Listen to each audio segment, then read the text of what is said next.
Pão na... Peraí, cadê o pessoal? Pão na chapa não tá aqui? Opa, peraí, ora pois, hoje não é pão na chapa, vamos falar no sotaque lusitano.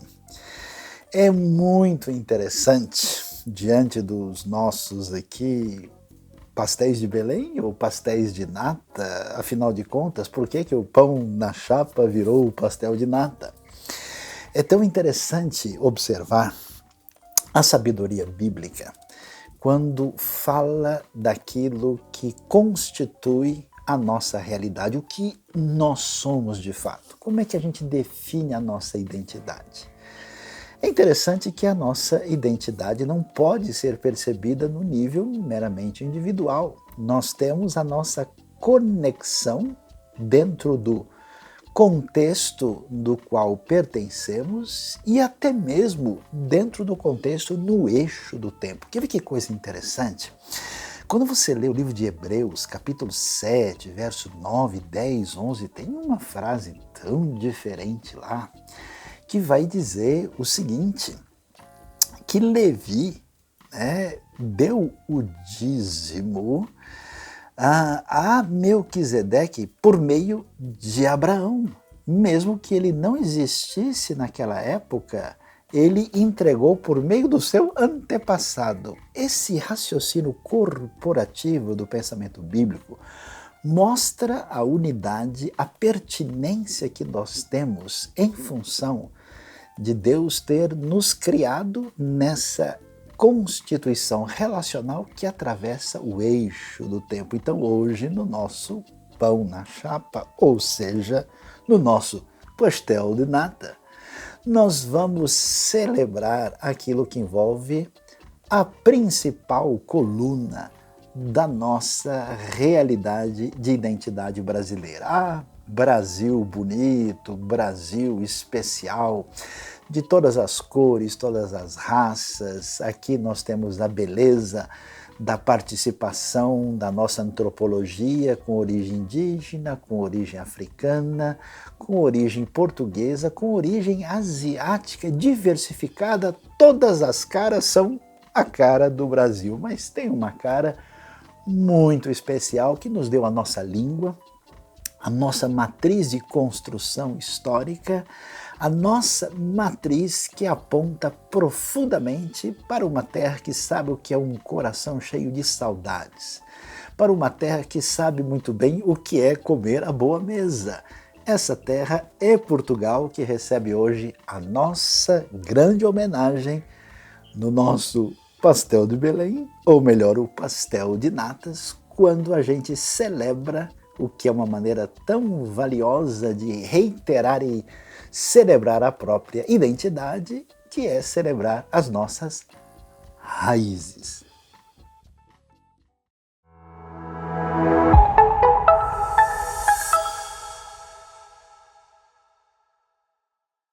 Olá pessoal, tudo bom com vocês? Olha só, quero convidar você a participar conosco aqui dessa celebração. Vem celebrar junto com a gente, cantar, vamos louvar ao nosso Deus, vamos orar, vamos apresentar os nossos pedidos a Ele, vamos aprender mais de Sua palavra. Então, vem se juntar com a gente.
poder e glória sejam ao eterno Deus. Todos os povos, tribos e línguas, curvem-se ao eterno Deus. Toda língua confessará sua grande glória, todo joelho se dobrará. Em louvor seja exaltado, ó Deus, e o teu reino jamais passará, ó eterno Deus.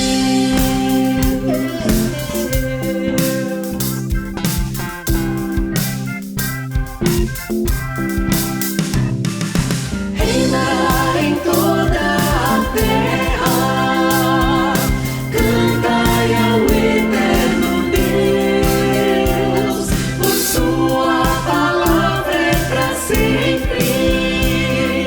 Cantai ao eterno Deus.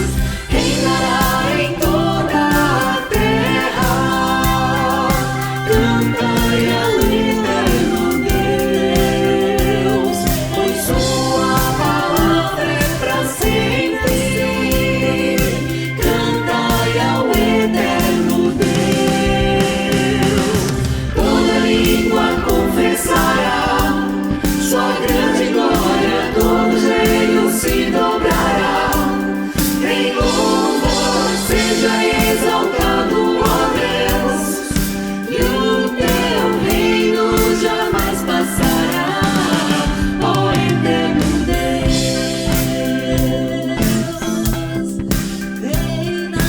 Reinará em toda a terra, cantai ao eterno Deus, por sua palavra é pra sempre. Cantai ao eterno Deus. Toda língua confessará sua grande glória, todo joelho se dobrará. Em louvor seja exaltado, ó Deus, e o teu reino jamais passará, ó eterno Deus, ó eterno Deus, ó eterno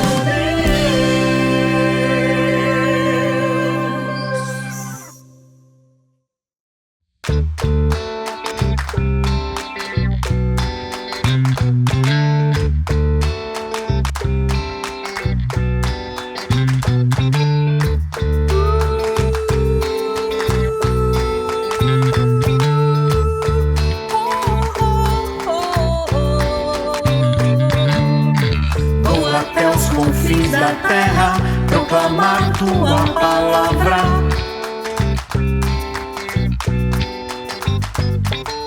Anunciar o amor de quem morreu e se entregou por mim.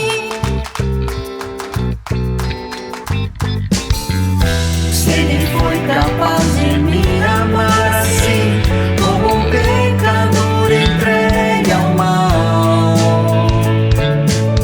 não poderia mais viver só para mim, vou viver pra Cristo até o fim. Vou viver pra glorificar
capaz de me amar assim, como um pecador entregue ao mal.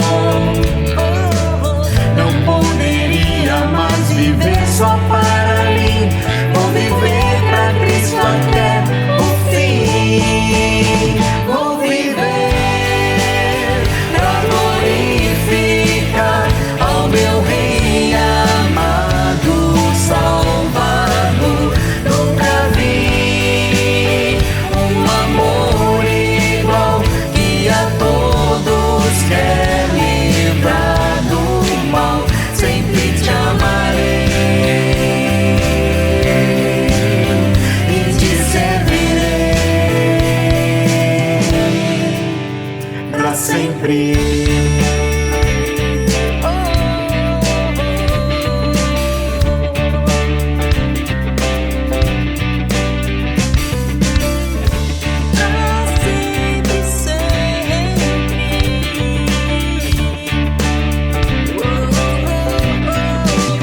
Vou viver pra glorificar ao meu Rei amado, Salvador.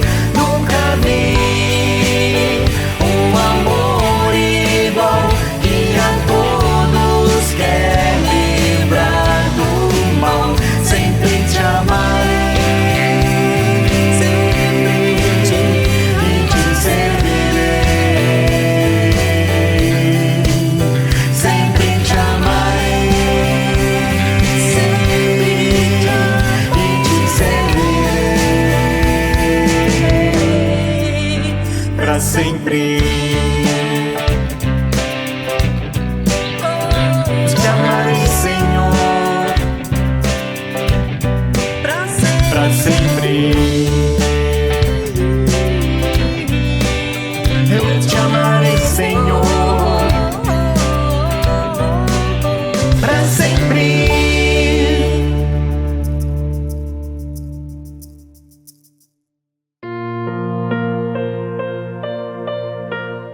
No livro de Hebreus 4, verso 16, a gente pode ler o seguinte: assim, aproximemo-nos do trono da graça com toda a confiança, a fim de recebermos misericórdia e encontrarmos graça que nos ajude no momento da necessidade.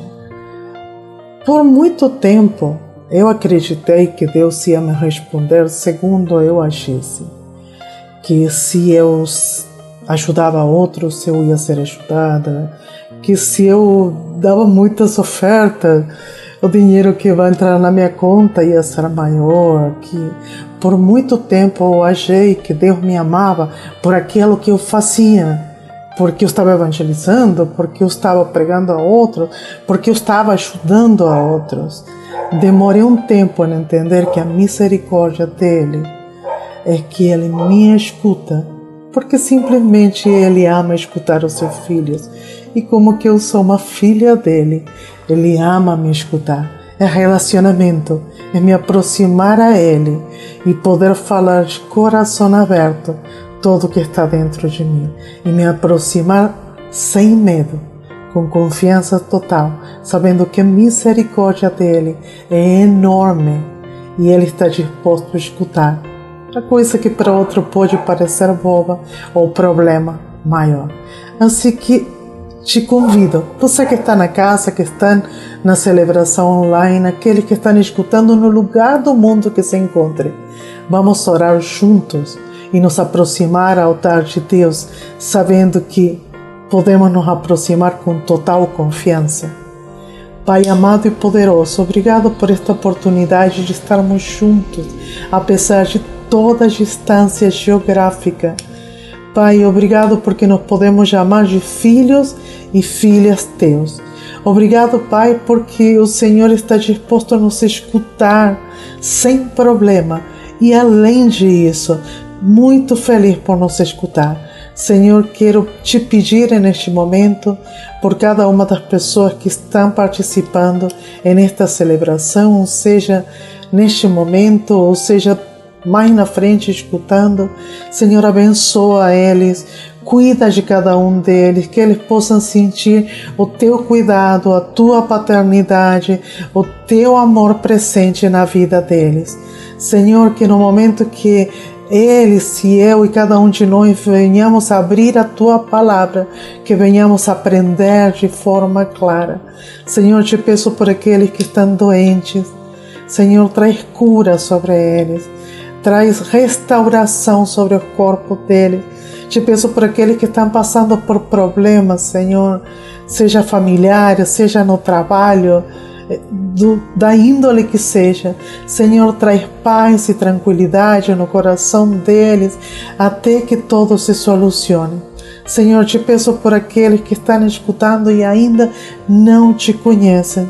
Senhor, se apresenta, usa o filho que estejam por perto, o teu filho que estejam por perto, e traz uma palavra clara, Senhor, ao coração, para que essa pessoa saiba quanto é amado por ti, quão importante é para ti. Obrigado, Pai, por todo o teu cuidado, toda a tua misericórdia e por estar sempre disposto a escutar cada pedido nosso e cada palavra que sai de nossa boca. Obrigada, Pai, em nome de Cristo Jesus. Amém. Gente, Deus abençoe. Um abraço enorme para todos.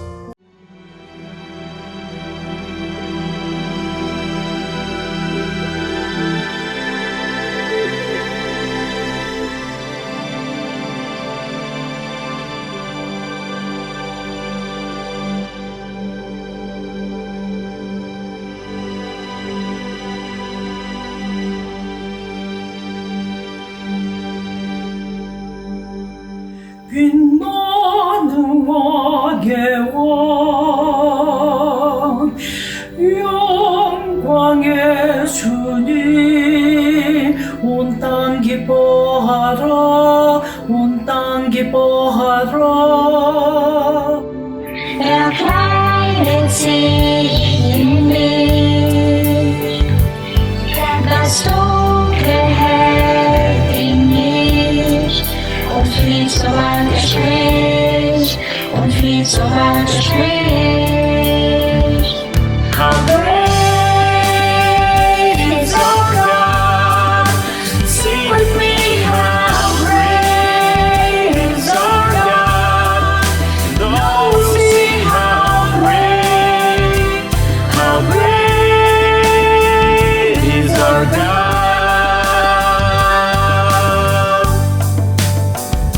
Наш Бог так велик, ой, знай, наш Бог так велик, все наш Бог так велик.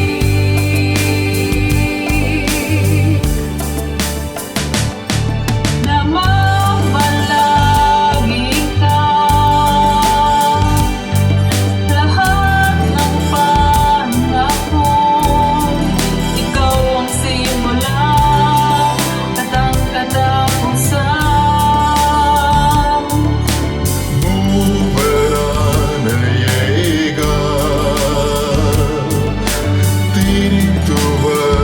Tirituvadevan Yudaraja Singame Avaran Binjodiye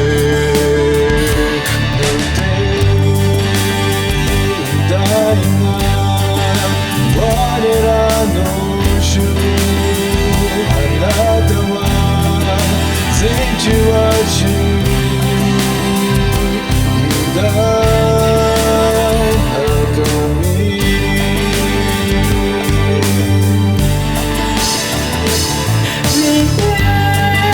위대하신 주 사랑의 위대하신 주 모두 알게 되리라 위대하신 주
Com grande alegria, vamos agora ouvir a palavra de Deus e, neste momento de gratidão, de celebração, vamos aprender com o que a Bíblia tem a nos dizer e a nos ensinar. E eu estava olhando o texto de Atos 11, verso 22 em diante, e o que é que encontramos aqui?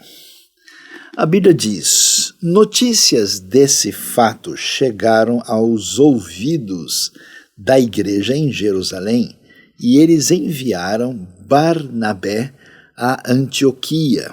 Este, ali chegando e vendo a graça de Deus, ficou alegre e os animou a permanecerem fiéis ao Senhor de todo o coração.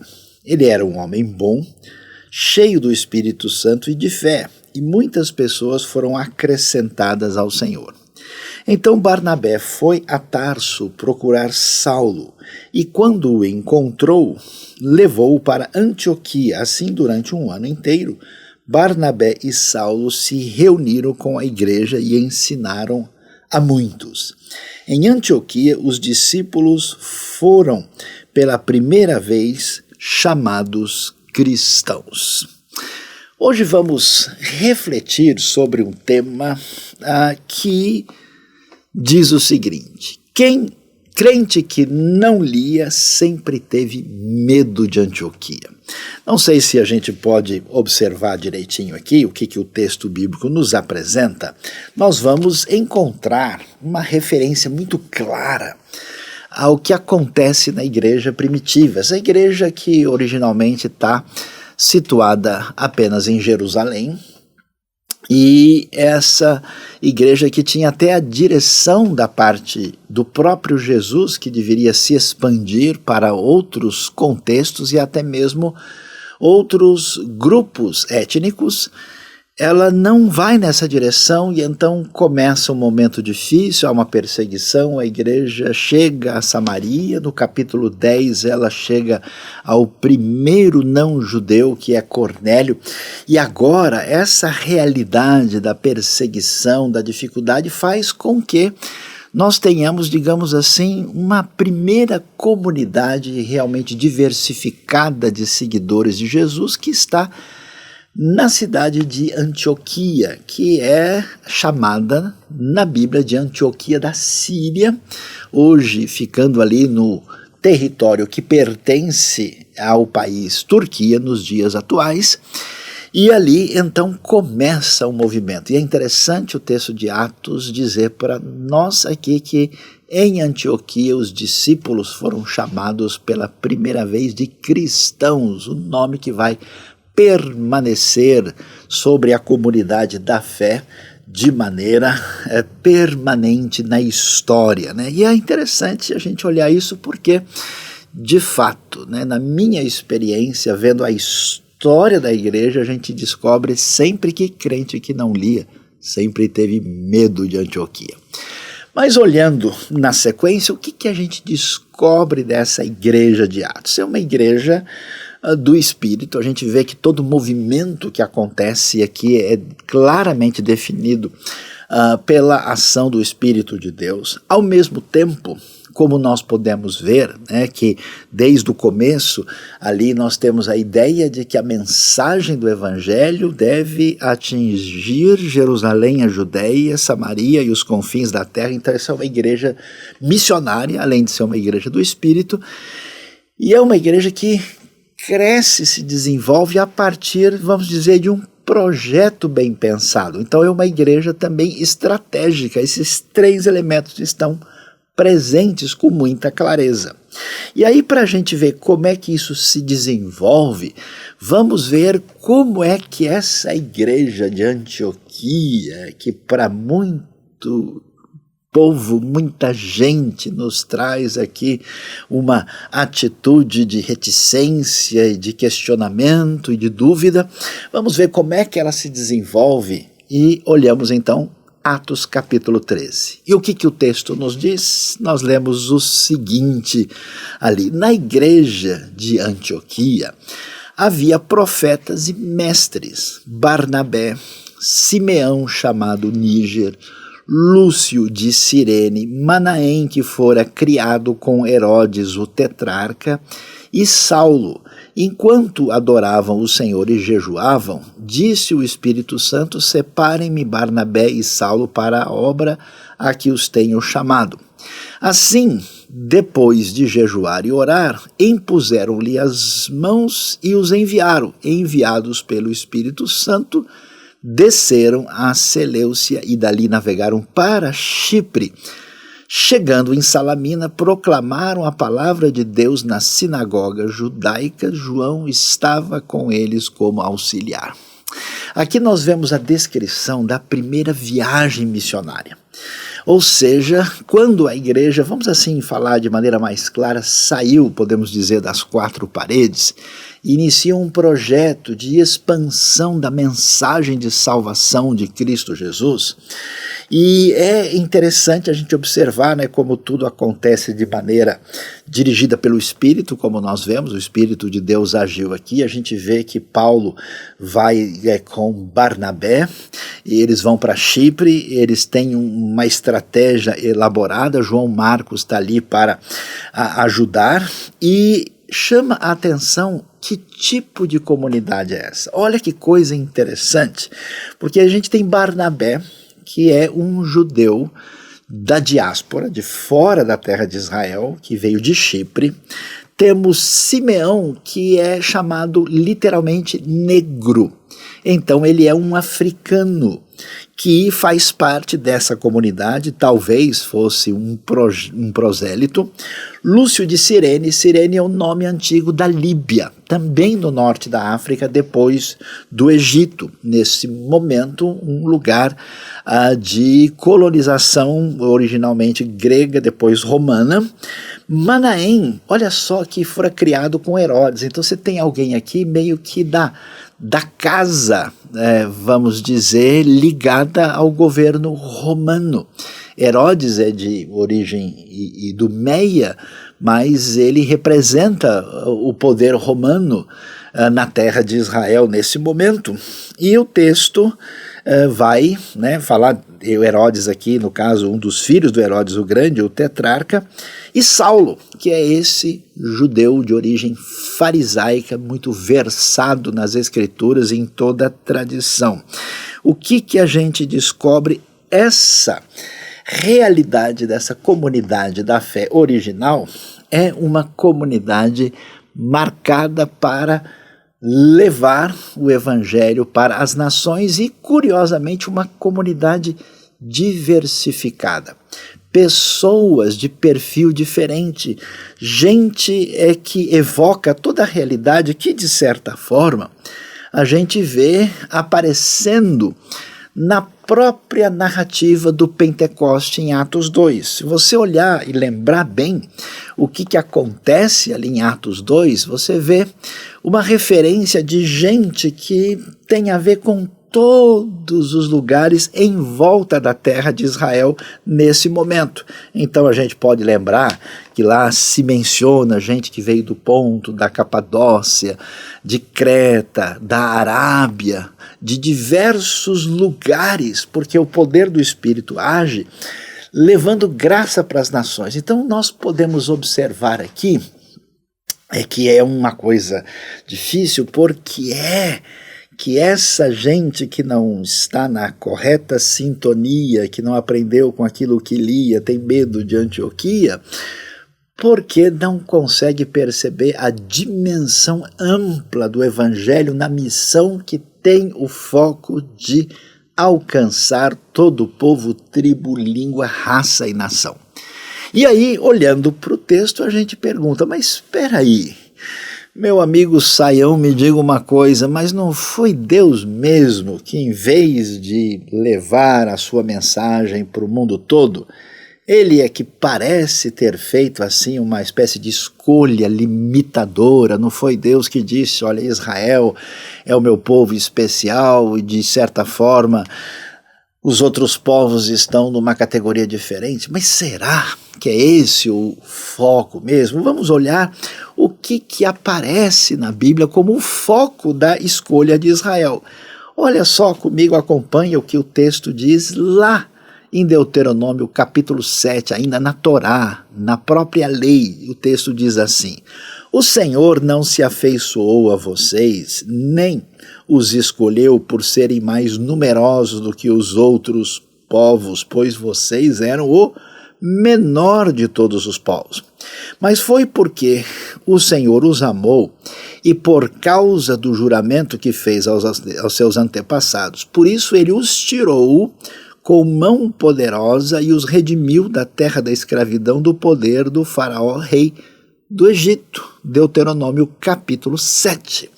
Então observe que Deus nunca disse: olha, israelitas, vocês são gente especial, vocês são meninos bonzinhos e comportados, então venham aqui receber um presente diferenciado e então eu vou fazer uma parceria exclusiva com vocês porque os outros não se comportam bem e vocês são aqueles que tiraram a melhor nota aqui na nossa escola de espiritualidade. Não é assim. É curioso que Deus diz exatamente o contrário. Olha, não é porque vocês eram gente especial, não foi pelos seus belos olhos que eu os escolhi, pelo contrário, vocês estavam numa posição de ser a menor das nações, um povo que ninguém nem ia prestar atenção. E aí nós temos essa manifestação especial da redenção divina, inclusive libertando Israel de uma potência extremamente poderosa, que é comprovado pela arqueologia até hoje, o Antigo Egito. Mas mesmo assim fica aquela coisa, mas tudo bem, mas Deus escolheu, parece que Deus fez como é que a gente pode chamar assim, um selecionamento étnico.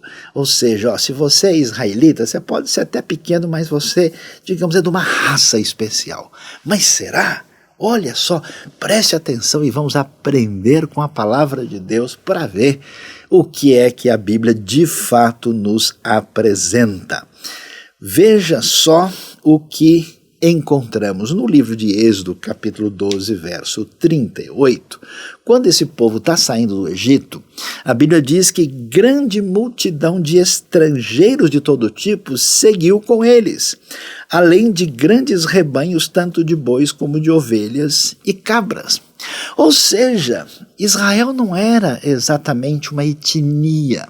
Era uma comunidade em aliança com Deus, da qual participava gente de qualquer tipo de origem étnica. Quando eles saem do Egito, vem esse grande número de estrangeiros que faz parte da comunidade, porque nós não temos aqui um conceito fechado de etnia, mas um conceito de uma comunidade em aliança com Deus, como o texto deixa muito claro e explícito. E seguindo na leitura, a gente vai ver que, olha que coisa interessante, a orientação divina, como é que esse povo deve tratar quem é diferente. O texto diz assim: não oprima o estrangeiro, Êxodo 23, 9. Vocês sabem o que é ser estrangeiro, pois vocês foram estrangeiros no Egito.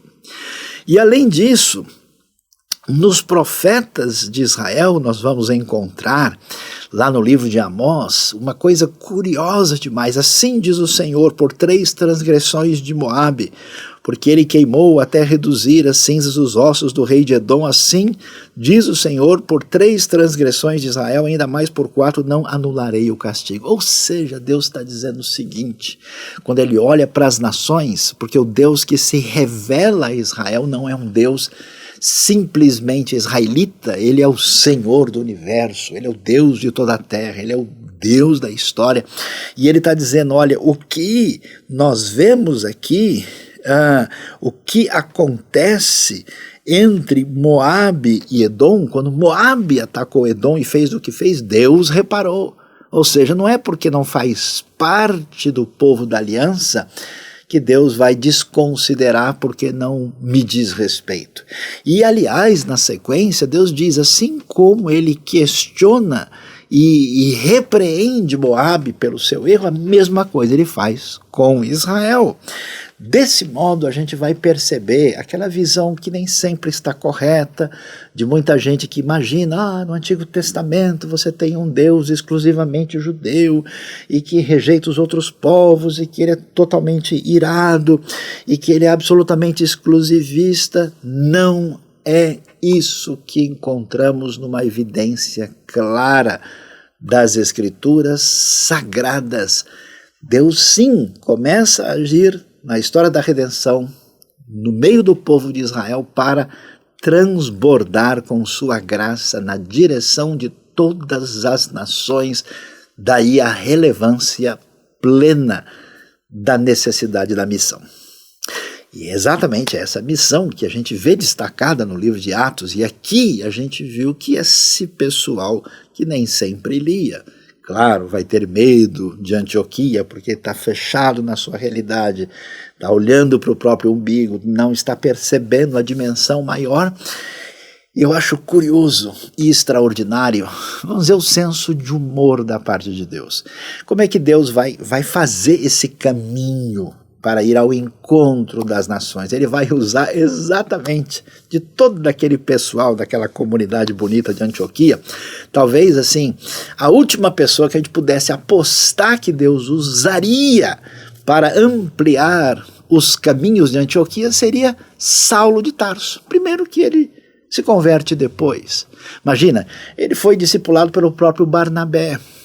Ele era aquele que tinha a formação mais fechada, foi criado como fariseu, vamos dizer, era um indivíduo por demais ligado a toda a tradição judaica. Será que ele é a pessoa indicada? E não é, que ele vai ser a pessoa mais usada por Deus para, no caminho da missão, levar o evangelho a cada nação. E olha que coisa interessante, vale a pena ver como é que isso acontece quando Paulo vai visitar o centro máximo da cultura gentílica em Atenas. Então mire-se no exemplo da mensagem de Paulo em Atenas. Sim, quando ele está no Areópago, a gente vai ver, olha que beleza, olhando para Atos capítulo 17. O que diz o texto lá?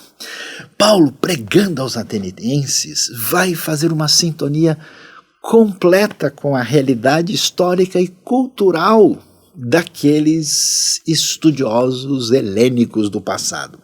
O texto diz, o Deus que fez o mundo, Paulo dizendo a eles a partir do verso 24, e tudo o que nele há é o Senhor dos céus e da terra, e não habita em santuários feitos por mãos humanas. Ele não é servido por mãos de homens como se necessitasse de algo, porque ele mesmo dá a todos a vida, o fôlego e as demais coisas. De um só fez ele todos os povos, para que povoassem toda a terra, tendo determinados os tempos anteriormente estabelecidos e os lugares exatos em que deveriam habitar. Deus fez isso para que os homens o buscassem, talvez tateando pudessem encontrá-lo, embora não esteja longe de cada um de nós, pois nele vivemos, nos movemos e existimos, como disseram alguns dos poetas, de vocês também somos descendência dele. Que coisa impressionante, extraordinária. A gente vê agora isso muito referendado. Primeiro Paulo, o judeu, falando do Deus único e verdadeiro, que traz a salvação aos atenienses na capital da filosofia grega clássica, e trazendo essa mensagem dizendo, olha, Deus não mexeu só com o povo de Israel, ele agiu na história de todos os povos, e vocês atenienses, vocês gregos estão aqui mediante esse agir soberano de Deus no tempo e no espaço. E é tão impressionante que Paulo ainda vai usar palavras dos poetas gregos para estabelecer a relação e a conexão para apresentar o Deus todo-poderoso, misericordioso e salvador àqueles indivíduos de Atenas. Que coisa extraordinária, que coisa tão especial. Agora, se a gente pensar sobre a situação dos gregos e a situação dos judeus nesse momento da história, o que é que a gente vai ver?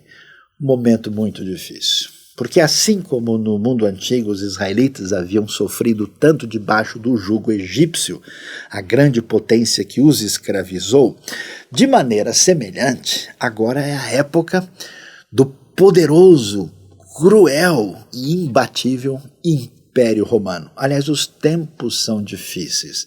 A situação é cada vez mais desafiadora para essa comunidade da fé que cresce sob uma intolerância religiosa do centro da fé histórica em Jerusalém e debaixo das ameaças do império que quer controlar cada religião pelos seus objetivos políticos e de poder, uma situação difícil. E é nesse cenário é muito interessante ver o que é que o texto bíblico nos apresenta. Nós vamos ver uma crítica direta, especialmente apresentada no livro do Apocalipse, questionando isso. Por quê?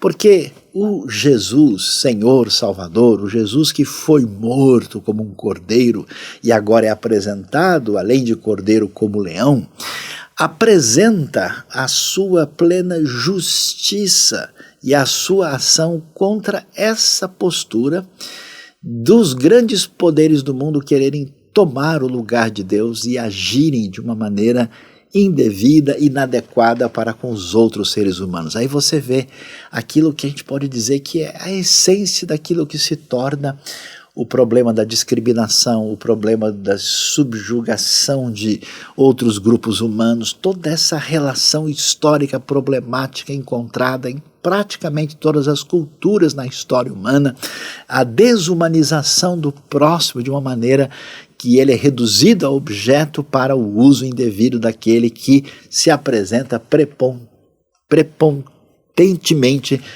com o domínio indevido. E aí o que a gente vê? Olha só, a opressão contra cada nação aparece aqui sob à luz da história da redenção. E Apocalipse 13 diz que ele abriu a boca para blasfemar contra Deus e amaldiçoar o seu nome e o seu tabernáculo e os que habitam nos céus. Foi-lhe dado poder para guerrear contra os santos e vencê-los. Foi-lhe dada autoridade sobre toda tribo, povo, língua e nação. Ou seja, nós vemos uma descrição do que estava presente no Império Romano, que já preconiza essa realidade do anticristo e que, de fato, assim como aconteceu com a antiga Babilônia, depois com o Império Medo-Persa, depois com o grande Império grego pós-Alexandre o Grande, depois com o Império Romano, nesse momento, eles têm poder sobre todo o povo, tribo, língua, raça e nação.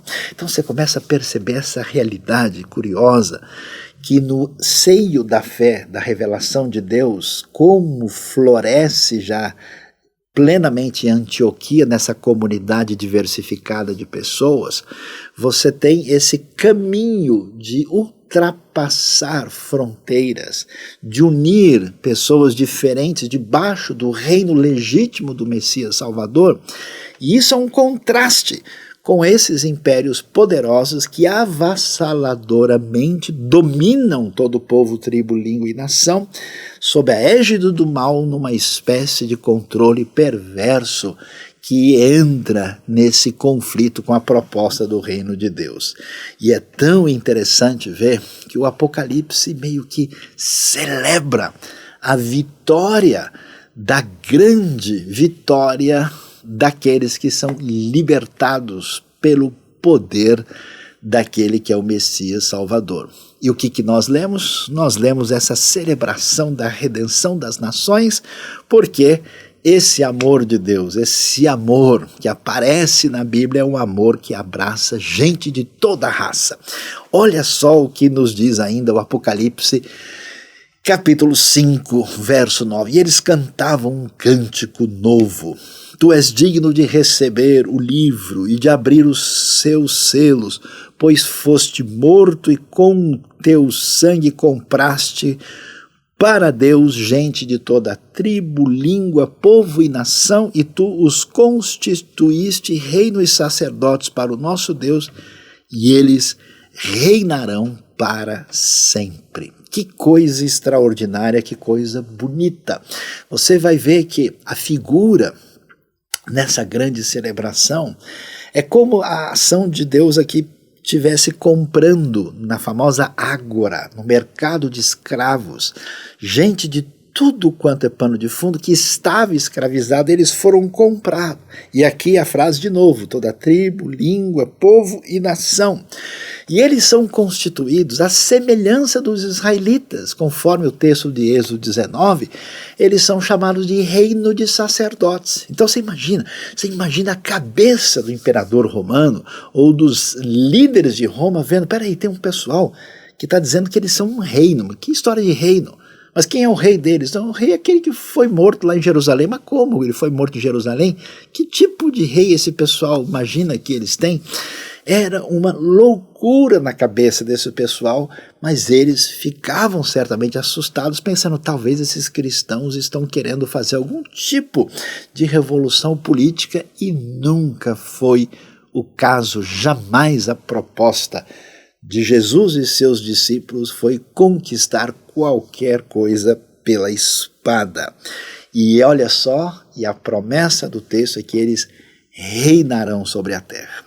E aí então nós começamos a observar esse caminho que começa no coração de uma pessoa e vai para os que estão à sua volta, atinge seus amigos, a sua família, e como uma onda que se expande poderosamente pelo agir do Espírito de Deus no caminho dessa missão, e que isso vai se deslocando até atingir cada nação. A história, portanto, da missão do Evangelho é linda, é extraordinária. E quando a gente pensa sobre isso, quando a gente pensa nesse lugar assim, com toda a tribo, língua, povo, raça e nação, nós que somos brasileiros, não tem como a gente não pensar. Se tem um lugar no mundo que tem gente de toda a tribo, língua, povo e nação, é exatamente a realidade brasileira.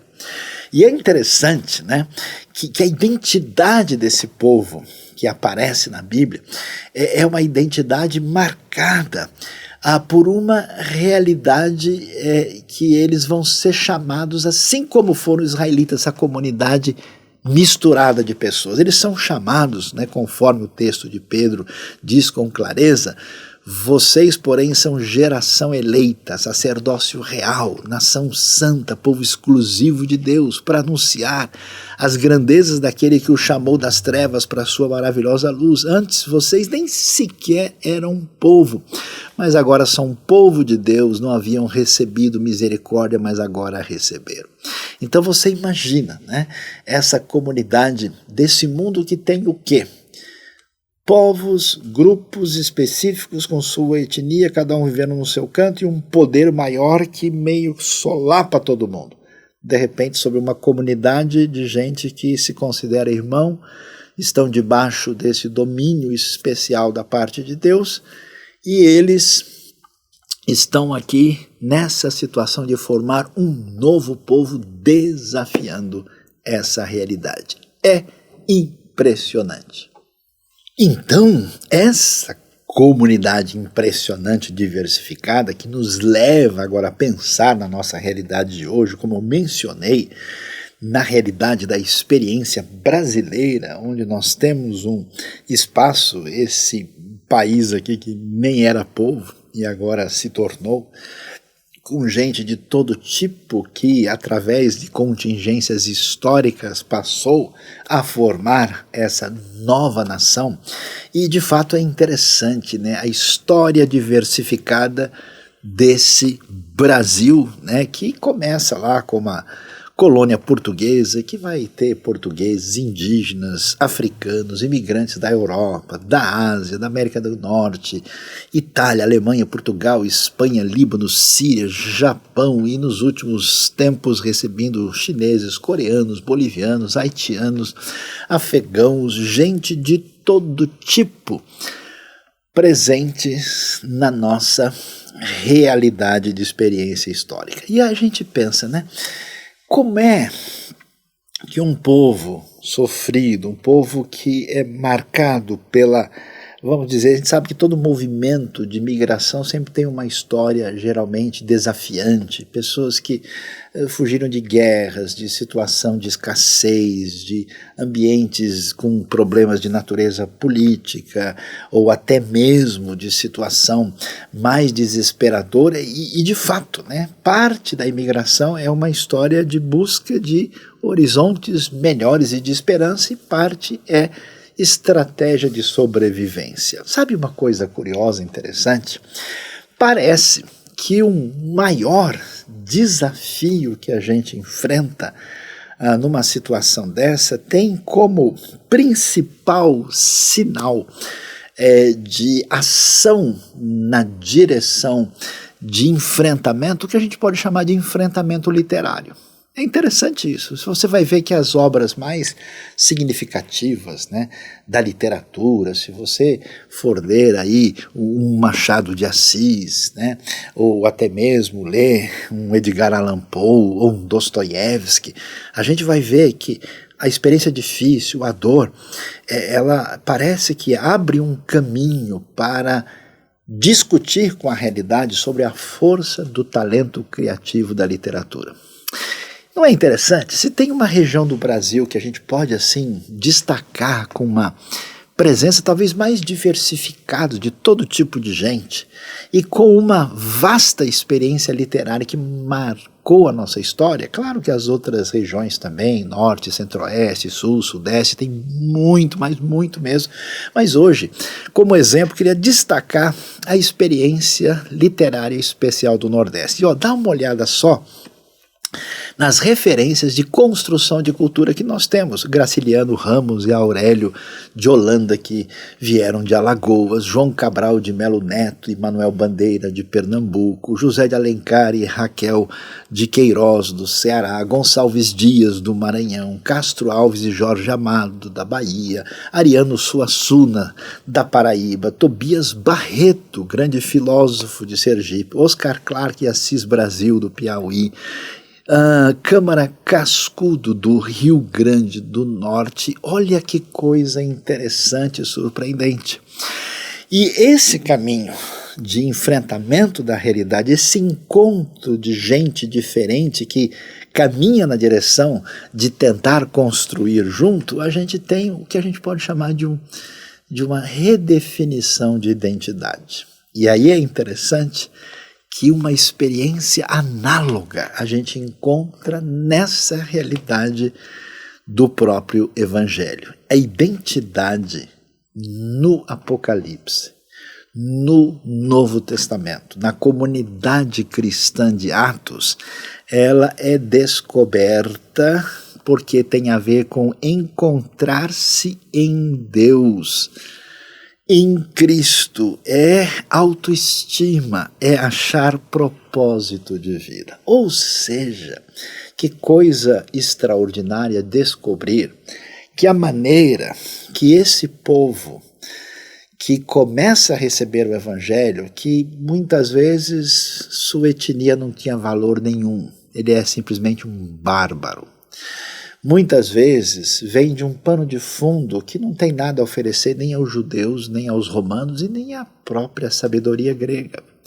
Muitas vezes está numa condição de escravidão ou de semi-escravidão, alguém sem valor. Imagine o que pode fazer diferença. Aí nós temos a palavra divina, a mensagem, a narrativa, a literatura de Deus, que chega na vida dessas pessoas. Você não acha interessante que Deus não é o criador do universo? Ele não é o Senhor de toda a terra? Ele não é o soberano de tudo que existe, que há?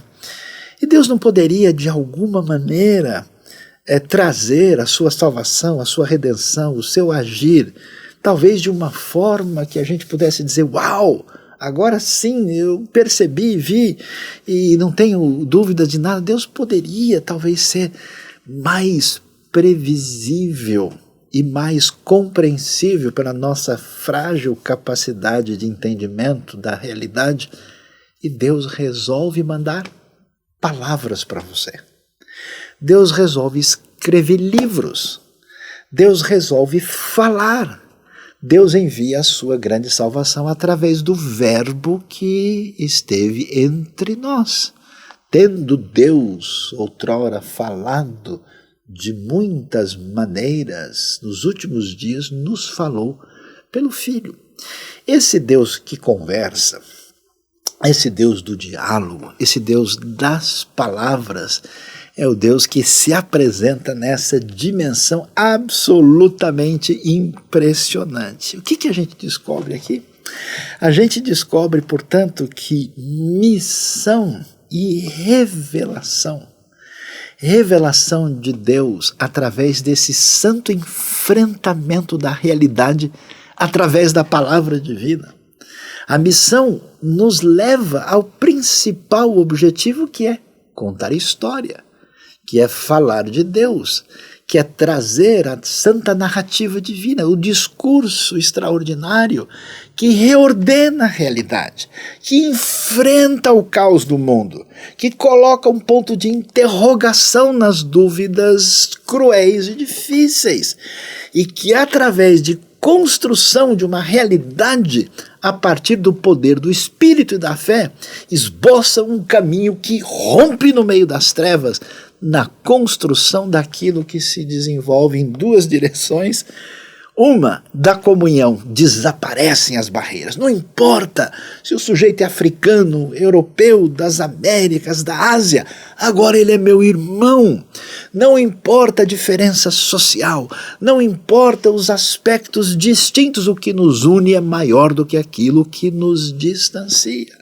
Então esse caminho da narrativa da salvação produz verdadeira comunhão e abre o caminho da história da redenção. Por isso o cristão é decididamente um louco apaixonado, inspirado pela narrativa insondável do amor de Deus, que constrói uma nova vida agora e antecipa a vitória final do poder de Deus. Portanto, é impressionante o poder que cura que vem da santa literatura.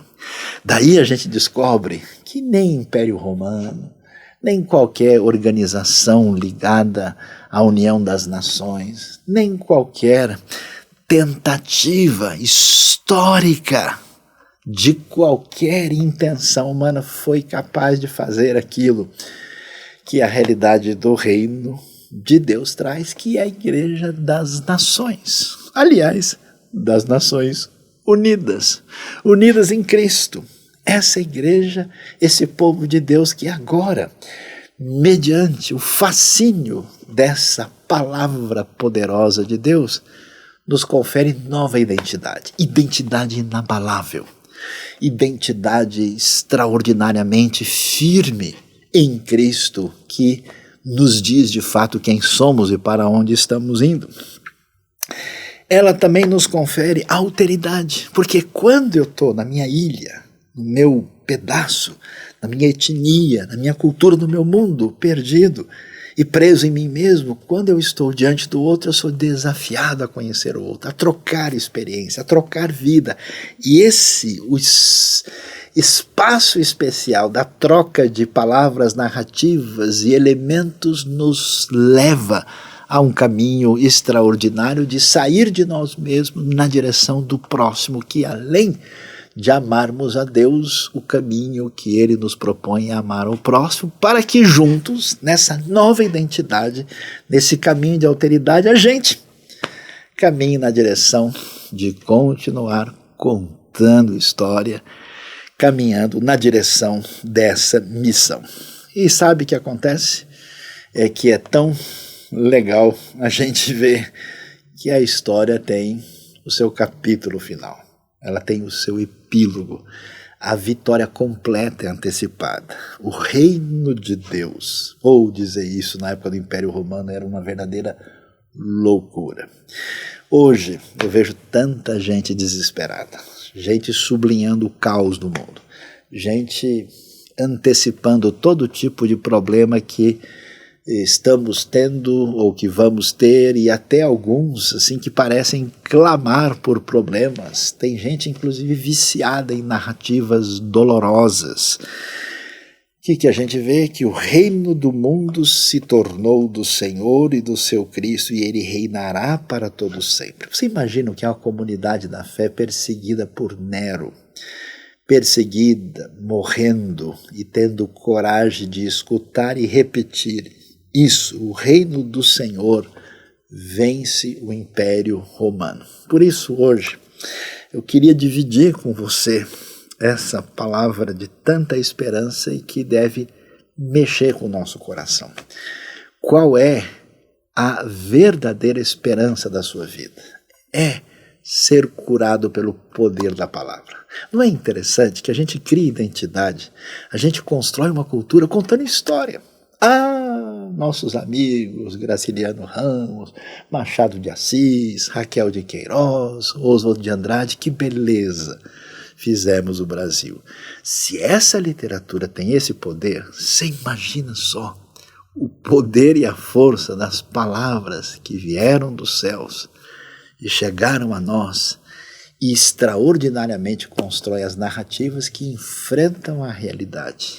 A sua vida, o seu coração, a sua caminhada só terão realmente expectativa de caminhar na direção segura quando você apreciar, beber e ser impactado por essa literatura. Leia e receba profundamente a palavra de Deus. E diante disso, a gente adquire uma outra dimensão.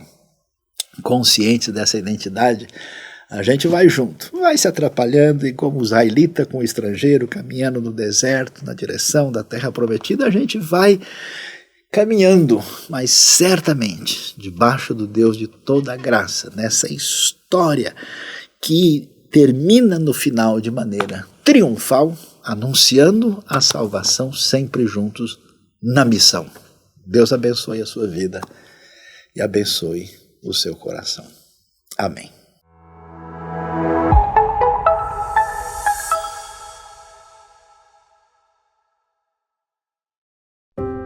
A paz, amados, é com muita alegria que compartilhamos o começo do ano 2024 na escola. Tivemos a abertura do ano letivo no dia 31 de janeiro e no dia 9 tivemos a graduação de 173 graduados da 12ª. Foi uma bênção ver a manifestação da glória de Deus, fazendo com que os alunos sonhassem. É a única escola que faz um trabalho igual de graduar alunos do ensino médio a nível de universidade. Nós queremos agradecer os irmãos pelas orações. Nós queremos continuar pedindo oração pelos conflitos que estão acontecendo aqui em Cabo Delgado. Nós tivemos notícia que a noite passada, a noite toda, teve ataque em algumas aldeias. E já fazem umas 2 ou 3 semanas que esses ataques não cessam. Eles estão diretos, já tem muito mais refugiados, muito mais pessoas mortas. Então nós pedimos orações porque eles estão vindo cada vez mais perto. E se a gente olhar o mapa, Pemba não foi atacado ainda, mas nós estamos ficando encurralados. O vermelho e o amarelo totaliza 13 distritos, que significa que 13 distritos dos 17 de Cabo Delgado já foram alvos de ataques terroristas. Restam apenas 4 distritos, Montepuez, Balama, Pemba e também o distrito de Namu. Em relação a Pemba, o mapa mostra que a norte e a sul de Pemba já houve registro de incursões ou ataques terroristas. Ali, bem próximo à cidade de Pemba e também um distrito vizinho, Metus, também já foi alvo de ataques, mas este mapa não está atualizado, não está ali representado. A oeste está o Oceano Índico, o que mostra que é como se Pemba estivesse a ficar cada vez mais encurralada.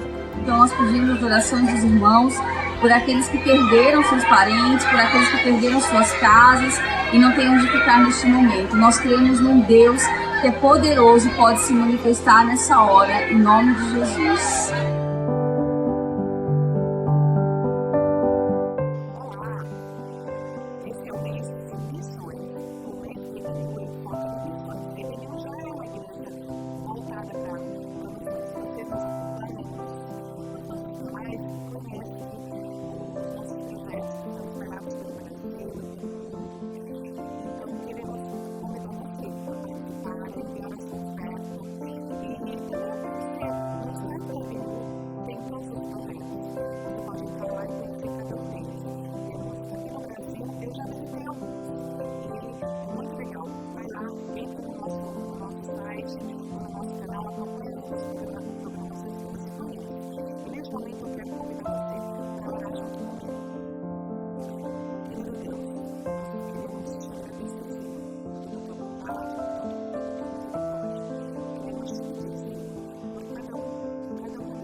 pessoal, Ministério de Oração, passando aqui para deixar um recadinho muito importante.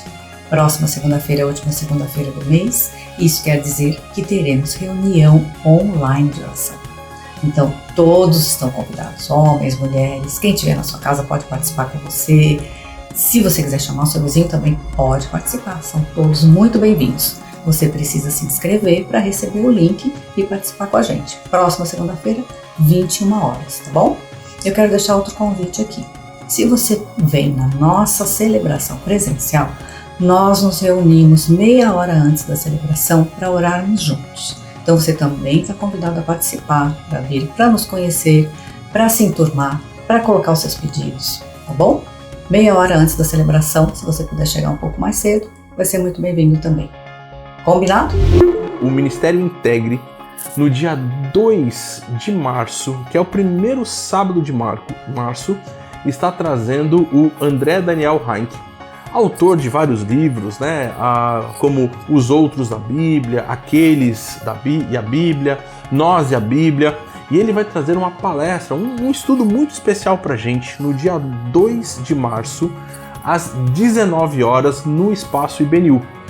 Esse evento também gratuito é para você trazer bastante gente. Você que gosta de estudar a Bíblia, gosta de conhecer um pouco sobre essa questão que envolve toda a parte de cultura, toda a parte de geografia, o conhecimento dos povos vizinhos de Israel, qual foi a influência deles no povo de Israel, como é que foi toda essa história que aconteceu no Antigo Testamento e como nós, ao entendê-la, conseguimos ler melhor e entender melhor as Escrituras. Então, é para você esse evento, também gratuito. Vem com a gente, tem muita coisa boa. Eu queria conversar com vocês agora sobre o quanto o ensino tem me ajudado a compreender melhor a Bíblia, textos específicos, e o quanto as aulas semanais têm contribuído para que eu consiga compreender melhor o que o texto diz, o contexto. Quando a gente participa do chat ao vivo, a gente tem a oportunidade de fazer perguntas a respeito, né, de coisas que não ficaram bem esclarecidas. Então eu convido você a participar semanalmente das aulas, do ensino da IBNU. Isso tem contribuído muito para o meu crescimento, para a compreensão do texto bíblico. Daí a importância da gente aprender e se aprofundar na palavra, porque isso vai servir de fundamento para a gente viver a nossa vida. Então agora que você precisa ficar ligado no ensino da IBNU. Às quartas e quintas-feiras, às 19 horas, nós vamos ter 2 cursos muito, muito especiais.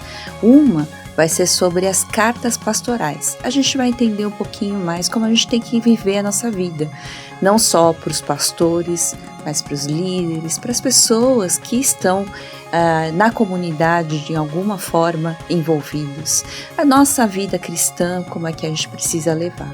E o livro de Eclesiastes é muito especial porque a gente descobre o sentido da vida, como é que a gente precisa talvez quebrar os nossos paradigmas, as coisas que a gente acha tão importante na nossa vida podem estar aí equivocadas. Então vamos realinhar tudo isso, tá?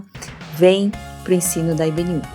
Bom, se você chegou há pouco tempo na nossa comunidade, na IBNU, e gostaria de fazer parte da vida da igreja ou conhecer um pouco mais a IBNU, nós convidamos você a fazer parte dos geeks de novos membros da nossa igreja. A gente tem geeks que acontecem em vários dias da semana e por isso a gente pede para você entrar em contato com a conexão da IBNU, que ela poderá encaminhar você para um dos geeks que melhor se encaixe nos seus horários e a sua realidade. Nesses geeks a gente tem a importante missão de integrá-lo à nossa igreja, de também poder conhecer você melhor e de poder explicar um pouco daquilo que são as nossas convicções, o que nós pensamos sobre Deus, sobre a salvação, sobre Cristo, sobre o Espírito Santo, e muitas pessoas então têm a oportunidade de poder se aprofundar um pouco mais naquilo que é a visão da IBNU sobre o reino e sobre a teologia. Você é nosso convidado, nossa convidada a fazer parte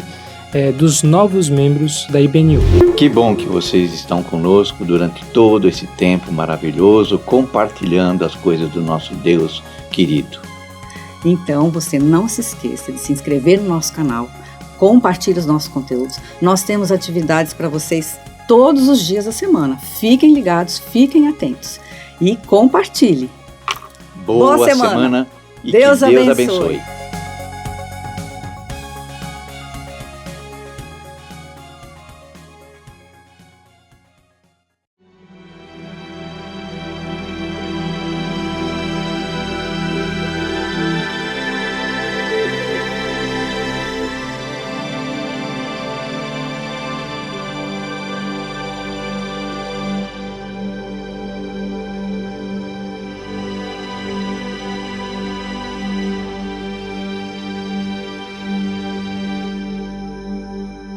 빛나는 왕의 왕 영광의 주님 온 땅 기뻐하라 온 땅 기뻐하라 Erkleiden sich in mich, das Dunkel hält in mich und flieht sobald spricht, und flieht sobald spricht. How great is our God, sing with me, how great is our God, now we'll see how great is our God.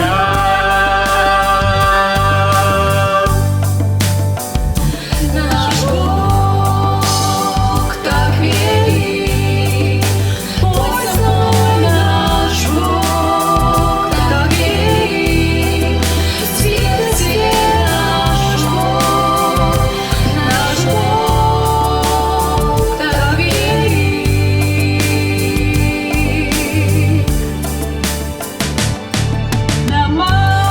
Namamalagi ka, lahat ng panahon,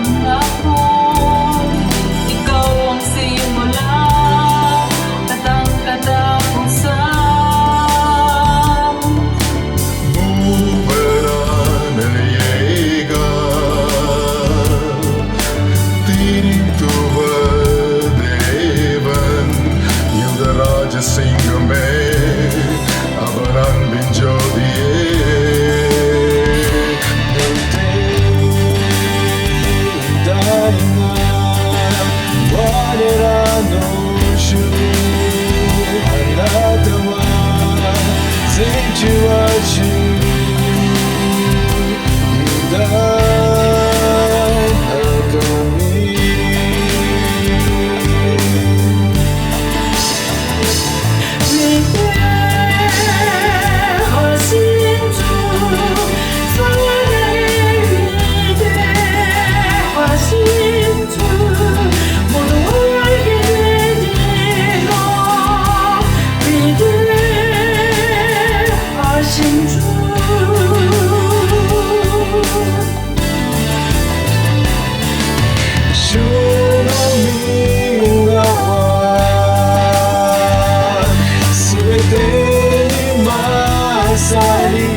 Sambil kering, oh kata